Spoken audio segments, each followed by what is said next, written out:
Alors aujourd'hui on va faire l'exercice 10, page 64, donc c'est un problème qui nous parle du second degré. Donc l'énoncé nous parle d'une entreprise qui fabrique des produits qu'elle commercialise. On a le coût de fabrication en euros de Q produits, mais Q ce sont des centaines de produits, qui est donné par une fonction polynôme du second degré dont on ne connaît pas les coefficients. On nous donne des informations et la question c'est de déterminer l'expression de la fonction C de Q qui nous donne donc le coût en fonction du nombre de centaines de produits. Donc première chose qu'on peut voir ici, c'est qu'il s'agit d'une fonction polynôme du second degré, donc ça tombe bien, c'est le chapitre sur lequel on travaille et donc on va pouvoir utiliser les différentes choses qu'on connaît sur ces fonctions-là. Donc je vous rappelle que les coefficients pour une fonction polynôme du second degré qui serait ax au carré plus bx plus c, ce sont a, b et c. Mais ici, dans la question, on nous demande de déterminer l'expression du coût en fonction de q. On ne nous demande pas de la donner sous la forme développée ou factorisée ou canonique. On ne nous le précise pas, donc on fera ce qui sera le plus pratique pour nous du moment qu'on trouve une expression de cette fonction. Alors on va commencer à analyser en fait le deuxième paragraphe de l'énoncé, celui que je n'ai pas détaillé tout à l'heure. Donc premier point qu'on nous donne, on sait que le coût maximal est égal à 2000 € pour une fabrication de 1000 produits. On voit ici qu'on nous parle de coût maximal, on sait qu'on a une fonction polynôme du second degré, que la courbe représentative est donc une parabole qui est ou, on va dire, tournée vers le haut ou tournée vers le bas. Ici, si on nous parle de coût maximal, c'est qu'on est dans le cas d'une parabole qui est tournée vers le bas et donc le tableau de variation de notre fonction va être d'abord une fonction croissante puis décroissante, ce qui nous permet de faire apparaître un maximum. Si on continue notre phrase, le coût maximal c'est 2000 € et donc la valeur du maximum ici sera de 2000 €.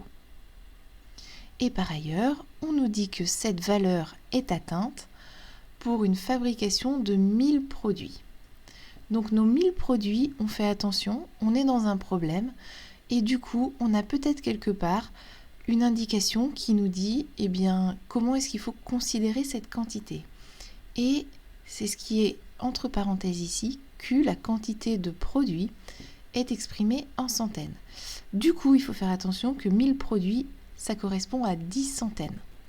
Ça, c'est une des difficultés de l'exercice. Et donc ici, on va pouvoir compléter notre tableau de variation en disant que le maximum est atteint pour Q égale 10. Voilà ce que nous dit la première partie de la première phrase de ce paragraphe.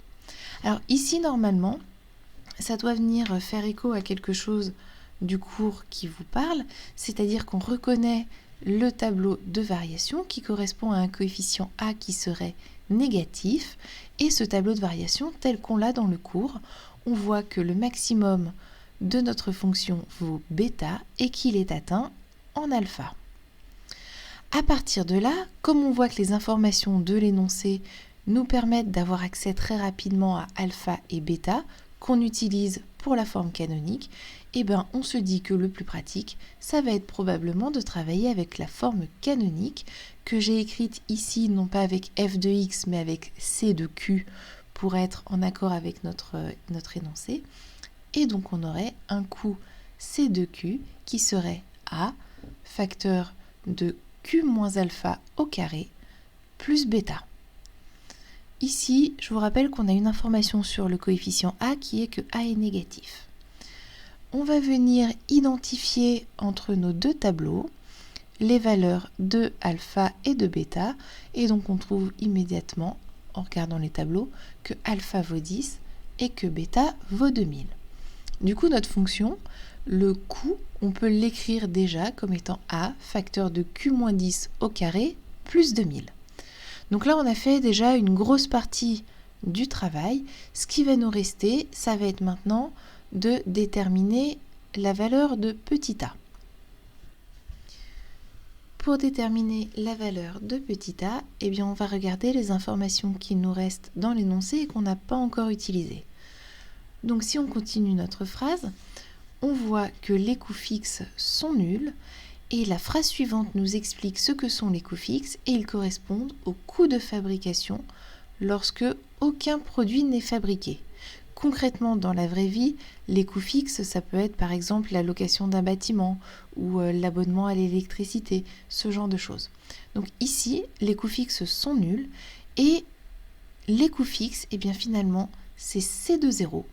Et donc la partie que j'ai surlignée ici en orange nous dit C20 égale à 0. Je vous propose qu'on écrive ce que vaut le coût pour une quantité de 0 d'après la formule qu'on a trouvée juste avant qui était incomplète. C20, eh bien cela vaut A fois moins 10 au carré plus 2000. Cela équivaut à avoir l'équation 100A plus 2000 est égal à 0. Donc là, j'ai simplement développé le moins 10 au carré. Et en résolvant l'équation, je trouve A qui vaut moins 20. À partir de là, j'ai finalement tout ce qui me manquait pour avoir une expression de mon coût. Et donc, le coût en fonction de Q, Q étant la centaine d'objets fabriqués, C de Q, c'est moins 20, facteur de Q moins 10 au carré, plus 2000. Alors, si on avait vraiment envie de donner chacun des coefficients, eh bien, une fois qu'on a cette forme canonique, il suffit de la développer et on trouverait C de Q qui vaut moins 20Q au carré plus 400Q. Là, actuellement, on a répondu à la question. Et si on nous demandait les coefficients, il suffirait de rajouter A égale moins 20, B est égal à 400 et C est égal à 0. Sachant que petit c, dans toutes les fonctions polynômes du second degré, c'est l'image de 0. Et nous avons terminé cet exercice. De manière générale, à chaque fois qu'un exercice nous donnera le maximum ou le minimum d'une fonction, on va être en fait sur les coordonnées du sommet de notre parabole, c'est-à-dire les valeurs de alpha et bêta, et donc on choisira de travailler avec la forme canonique.